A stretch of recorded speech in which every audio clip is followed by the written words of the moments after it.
बिस्मिल्लाहिर्रहमानिर्रहीम। ये स्टूडेंट्स कैसे हैं आप? उम्मीद करता हूँ ठीक होंगे। आज मैं एक आपके सामने बहुत अच्छी वीडियो हाइब्रिडाइजेशन की ही आगे फर्दर टाइप sp2 हाइब्रिडाइजेशन की हम बात करेंगे और जानेंगे कि sp2 हाइब्रिडाइजेशन क्यों और किस लिए इस्तेमाल की गई। तो सबसे पहली बात है कि जब हमारे पास कार्बन के साथ हाइड्रोजन की तादाद कम हो जाती है, जैसे हमने लास्ट टाइम अगर देखा जाए तो इथेन की बात की थी, तो इथेन में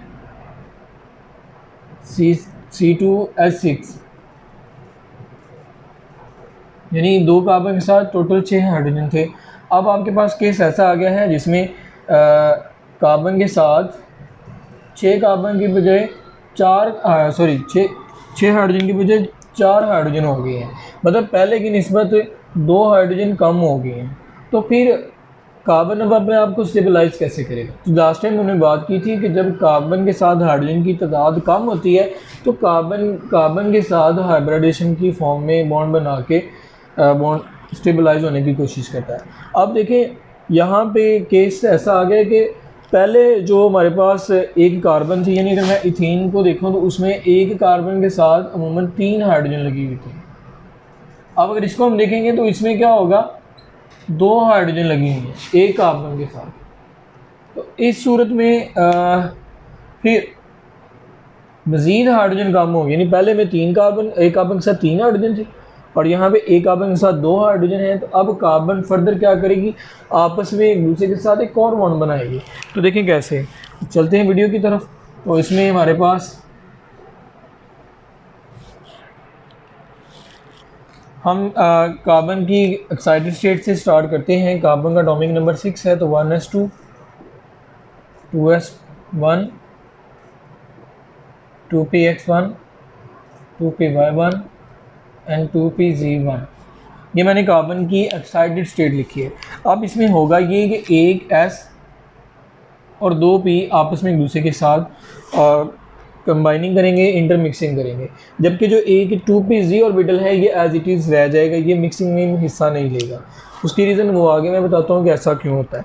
जब ये मिक्सिंग करेंगे तो लास्ट टाइम की तरह मैंने बताया था कि जितने ऑर्बिटल मिक्सिंग में हिस्सा लेते हैं आगे उतने ही नए ऑर्बिटल रीजनरेट होंगे। तो यहाँ पे देखें ये हमारे पास 2s है,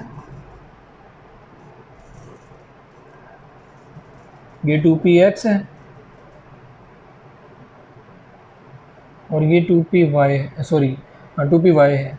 अब ये तीनों जब आपस में एक दूसरे के साथ मिक्सिंग करेंगे तो जितने ऑर्बिटल एटॉमिक फॉर्म में हिस्सा ले रहे हैं आगे उतने ही हाइब्रिड ऑर्बिटल रीजनरेट होंगे। यानी 3 एटॉमिक ऑर्बिटल मिक्सिंग में हिस्सा ले रहे हैं तो आगे 3 ही हाइब्रिड ऑर्बिटल रीजनरेट होंगे।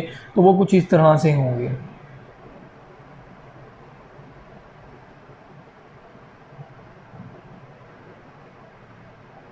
देखिए 3 ऑर्बिटल मिल गए और आगे 3 ही नए ऑर्बिटल रीजनरेट हुए।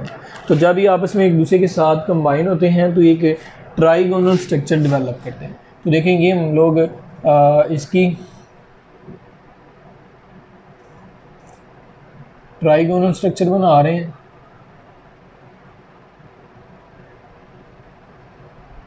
ट्राइगोनल के मुसल्लस की तरह जैसे होती है।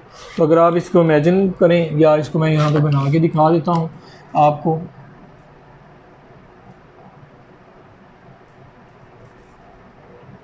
ये देखिए ये एक ट्राइगोनल हमारे पास डेवलप हो गई। तो ये हमारे पास है sp2 हाइब्रिडाइजेशन। मैं यहाँ पे इनके नाम भी लिख देता हूँ क्योंकि इसमें एक s और 2p इन्वॉल्व हुए थे, इस वजह से इसको नाम क्या दिया गया, sp2। और याद रखें यहाँ पे जो बॉन्ड एंगल होगा वो 120 डिग्री का होगा। अब ये एक कार्बन की बात हो रही है। तो खैर ये तो मैंने आपको ट्राइंगुलर या ट्राइगोनल इसकी स्ट्रक्चर को बना के दिखाया है। हम फर्दर इथेन का स्ट्रक्चर ड्रा करते हैं। तो यहाँ पे देखें हमारे पास एक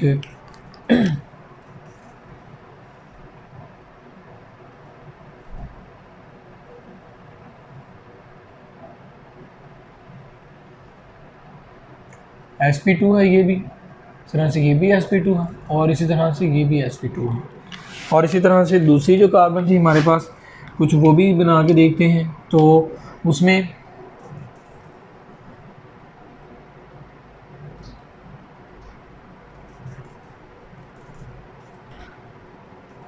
अच्छा, तो बात हम कर रहे थे इसके। अब अब इसके स्ट्रक्चर की बात करते हैं। अगर आप स्ट्रक्चर देखें तो स्ट्रक्चर में हमें एक कार्बन की sp2 यानी ट्राइगोनल स्ट्रक्चर ये वाला है और दूसरे का ये वाला हो गया। अब दो कार्बन तो ये मुकम्मल हो गए। अब अगर आपको याद हो तो उसमें मैंने आपको बताया था कि एक जो 2pz है वो बाकी एज इट इज़ रह जाएगा। तो ये देखें 2pz यहाँ पे है,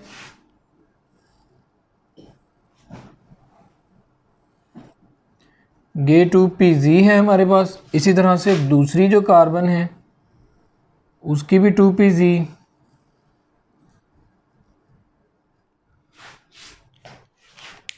अब देखिए सेंटर वाली जो sp2 है वो sp2 के साथ ओवरलैप कर चुकी है। तो हेड टू हेड ओवरलैप के नतीजे में या sp2 ओवरलैप इसको हम क्या नाम देंगे, या फिर इसको हम लोग सिग्मा बॉन्ड का नाम देंगे। और इसी तरह से इसकी साइडों पे हमारे पास एक हाइड्रोजन इस sp2 के साथ आगे अटैच हो जाती है और इसी तरह से एक हाइड्रोजन यहाँ पे आगे अटैच हो जाएगी। तो ये जो हमारे पास S है, जैसा कि आपको पता है S में S1 होता है। तो ये सर्कुलर जो स्पेस है डायग्राम आपको नज़र आ रही है, ये मैंने हाइड्रोजन के लिए बनाई है। तो ये देखिए S और sp2 बन गया। इधर जो बॉन्ड बनेगा वो भी S और sp2 के दरमियान होगा। सेम केस यहाँ पे भी हमारे पास एक हाइड्रोजन आगे अटैच होगी, तो ये बन जाएगा sp2s। इसी तरह से एक हाइड्रोजन इधर आगे अटैच हो जाएगी, तो इसको हम कहेंगे sp2s। अब इसी तरह से फिर जो हमारे पास ये 2pz है ये पैरेलल फैशन में एक दूसरे के साथ ओवरलैप करेगा। इस तरह से ऊपर वाली लूप जो 2pz की है वो ऊपर वाली के साथ, और जो नीचे वाली लूप है वो नीचे वाली लूप के साथ ओवरलैपिंग करेगी। और इसके नतीजे में हमारे पास एक पाई बॉन्ड जो है वो ऊपर आ जाएगा और एक ही पाई बॉन्ड हमारे पास नीचे चला जाएगा। अब आपको याद होगा तो मैंने बताया था कि बल्कि वीबीटी के अंदर हमें ये बताया गया था कि जब जब p ऑर्बिटल के साथ पैरेलल फैशन में ओवरलैप करता है, साइड बाय साइड ओवरलैप करता है, तो पाई बॉन्ड डेवलप होता है। और यहाँ पे अगर आपको याद हो तो हमने इथेन के केस में पढ़ा था कि जो कार्बन से कार्बन डिस्टेंस होता है वो 1.54 एंगस्ट्रॉन के करीब होता है। अगर मैं इसके स्ट्रक्चर वैसे बनाऊं तो हमारे पास कुछ स्ट्रक्चर इस तरह से आ जाएगा। ये कार्बन होगी, कार्बन के साथ ये हमारे पास एक हाइड्रोजन आ जाएगी इस साइड पे, और इसी तरह से एक हाइड्रोजन हमारे पास यहाँ पे आ जाएगी। सेम केस में हमारे पास ये जो कार्बन है इसने कार्बन के साथ सिंगल बॉन्ड बनाया हुआ है, तो ये सिग्मा बॉन्ड वो वाला आ गया, और इसके साथ एक इस साइड पे एक हाइड्रोजन आ गई और इसी तरह से एक इधर हाइड्रोजन आ गई। और यहाँ पे देखें कि जो पी वाई है, पी जो था बचा था वो वाला, और दूसरी कार्बन का पी जो पी बचा है, दोनों ने आपस में एक दूसरे के साथ मिलके एक और डबल बॉन्ड यानी एक और बॉन्ड जनरेट कर दिया जिसे हम पाई बॉन्ड का नाम देंगे। और इसके नतीजे में ये पी और ये वाला जो पी है ये एक दूसरे को कॉन्ट्रैक्ट करेंगे, एक दूसरे के दरमियान जब एक दूसरे को खींचेंगे तो ये जो बॉन्ड एंगल है वो 1.54 से कम हो के कितना हो जाएगा, 1.34 एंगस्ट्रॉन पे चला जाएगा। तो अगर आपको याद हो तो अल्केन के केस के अंदर ये जो बॉन्ड एंगल था कार्बन से कार्बन वो 1.54 एंगस्ट्रॉन होता है, जबकि यहाँ पे अल्कीन के केस में यानी इथीन के केस में ये जो बॉन्ड एंगल है वो 1.34 एंगस्ट्रॉन हो गया। अब इसकी वजह क्या है कि ये जो पीजी है इस पीजी ने इस पीजी को आपस में एक दूसरे के साथ खींचा, अट्रैक्शन डेवलप की, जिसकी वजह से क्या हुआ कि ये बॉन्ड कम हो गया। और दूसरी बात यहाँ पे जो बॉन्ड एंगल हमारे पास ओरिजिनेट हो रहा है वो एज इट इज़ ही 120 डिग्री ही रहेगा। ये हमारे पास इथीन का स्ट्रक्चर हो गया।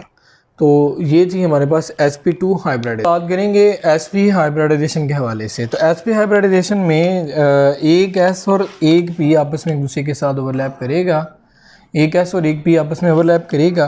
तो यहाँ पे sp की ज़रूरत क्यों पेश आई, जब कार्बन की तादाद अल्कीन की निस्बत और कम हो जाए। जैसे यहाँ पे देखें C2H2, अल्कीन के केस में 4 हाइड्रोजन थी, अल्काइन अब ये हमारे पास अल्काइन है तो इसमें हमारे पास कार्बन तो उतने ही हैं, 2 ही हैं, लेकिन हाइड्रोजन अब अल्कीन की निस्बत और भी कम हो गए, यानी ये देखे जाए तो ये 2 हो गए हैं।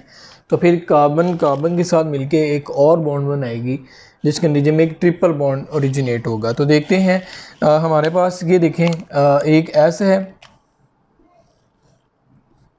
और एक p ऑर्बिटल है, तो ये एक 2s जो है और 2p एक्स जब भी आपस में मिलेंगे तो आगे दो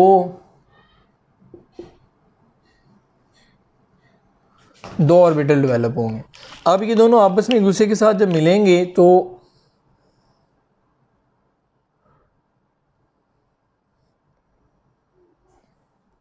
एक इधर sp और एक इधर sp, और इन दोनों के दरमियान जो एंगल होगा वो 180 डिग्री का होगा, यानी ये लीनियर स्ट्रक्चर होगा। ये हमारे पास एक कार्बन की बात हो रही।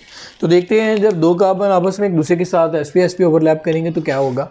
तो मैं पहले एक कार्बन के sp स्ट्रक्चर को ड्रा कर लेता हूँ। ये हमारे पास एक कार्बन का sp स्ट्रक्चर आ गया है। इसी तरह से फिर हमारे पास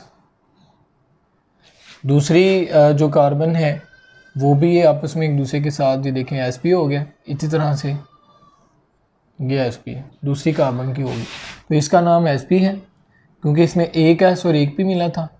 इसी तरह से एक s और एक p इधर मिलेगा।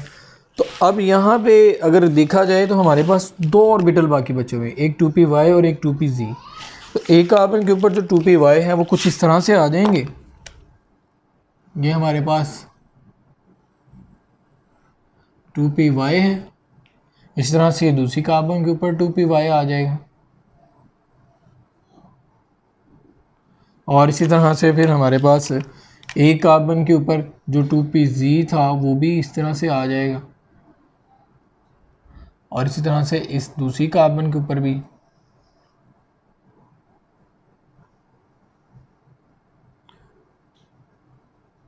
टू pz आ जाएगा। अब होगा ये कि यहाँ पे इस साइड पे एक हाइड्रोजन आके अटैच हो जाती, तो ये जो बॉन्ड बनेगा इसको हम SsP का नाम देंगे। इसी तरह से ये sp के साथ ओवरलैप करेगा तो ये जो बॉन्ड होगा इसको हम sp का नाम देंगे। इसी तरह से इस साइड पे भी एक हाइड्रोजन आके अटैच हो जाएगी तो इसको हम क्या नाम देंगे, sps का। ठीक हो गया। अब जो y एक्सिस की तरफ ऑर्बिटल हैं वो आपस में ओवरलैप करेंगे, और इस तरह से z एक्सिस की तरफ जो ऑर्बिटल हैं वो आपस में ओवरलैप करेंगे। तो देखें py जो है वो py के साथ ओवरलैप करेंगे, और इसी तरह से जो हमारे पास pz की तरफ ओवरलैप करने वाले ऑर्बिटल हैं, यानी जो ऑर्बिटल हैं वो आपस में ओवरलैप करेंगे। तो साइड बाय साइड ओवरलैपिंग से क्या होगा कि यहाँ पे ये py के ऊपर एक पाई बॉन्ड डेवलप होगा, इस तरह से इधर भी एक पाई बॉन्ड, फिर इधर एक पाई बॉन्ड आ गया, और इसी तरह से एक इधर पाई बॉन्ड आ जाएगा। ठीक है। तो अगर हम इसका स्ट्रक्चर देखें तो इसके स्ट्रक्चर में हमारे पास ये जो मैंने C लिखा है ये कार्बन के लिए लिखा है, और इसकी एक साइड पे एक हाइड्रोजन अटैच हो गई है। इसी तरह से ये कार्बन दूसरी कार्बन के साथ एक सिग्मा बॉन्ड बनाती है, तो ये मैं दूसरी कार्बन लिख दी sp ओवरलैप की वजह से, और इधर एक हाइड्रोजन आ गई। अब py ने py के साथ जब ओवरलैप किया तो एक बॉन्ड तब आया, पाई बॉन्ड बना, और इसी तरह से जब pz ने pz के साथ ओवरलैप किया तो एक बॉन्ड और आ गया। और यहाँ पे याद रखें कि कार्बन से कार्बन तक जो बॉन्ड लेंथ होती है वो कितनी होती है, 1.20 एंगस्ट्रॉम के करीब होती है। अब अगर ये याद करें तो हमने अल्कीन के केस में देखा था कि जो ओवरलैपिंग होती है तो उसके नीचे में जो bond length carbon to carbon होती है अल्कीन के केस में वो 1.34 एंगस्ट्रॉम के करीब होती है। लेकिन यहाँ पे चूंकि py के साथ और pz के साथ डबल ओवरलैपिंग देखे हो रही है, py भी है और pz भी है, दो ओवरलैपिंग हो रही है। जब दो ओवरलैपिंग होगी तो उसके नीचे में क्या होगा, अट्रैक्शन और ज़्यादा बढ़ेगी, और ये जो बॉन्ड लेंथ है ये मज़ीद सुकड़ जाएगी, और यहाँ पे एक इलेक्ट्रॉनिक क्लाउड डेवलप हो जाएगा। तो ये थी हमारे पास sp हाइब्रिडाइजेशन। उम्मीद करता हूँ हाइब्रिडाइजेशन का कंसेप्ट आपको बहुत अच्छे से समझ आया होगा। एक क्वेश्चन मैं आप लोगों के ऊपर छोड़ रहा हूँ, अगर कार्बन देखें ना, कार्बन के साथ मिलके बॉन्ड बना रही है, हमने ये पढ़ा कि कार्बन 4 बॉन्ड बनाती है, तो क्या ये पॉसिबल है कि कार्बन कार्बन के साथ मिलके 4 बॉन्ड बनाए? क्या ये वाली बात पॉसिबल है कि कार्बन कार्बन के साथ मिलकर 4 बॉन्ड बनाए? क्योंकि कार्बन अगर एक कार्बन 4 बॉन्ड बनाती है तो क्या एक कार्बन दूसरे कार्बन के साथ 4 बॉन्ड नहीं बना सकती? फिर इसका आंसर आपने मुझे कमेंट्स में बताना है। तो उम्मीद करता हूँ कि ये टॉपिक आपको बहुत अच्छे से समझ आया होगा। मज़ीद आपको इस तरह की वीडियोज़ अगर चाहिए तो मेरे चैनल को लाइक करें, मेरे चैनल को सब्सक्राइब करें, वीडियोज़ को आगे शेयर करें, और बहुत शुक्रिया, अल्लाह हाफिज़।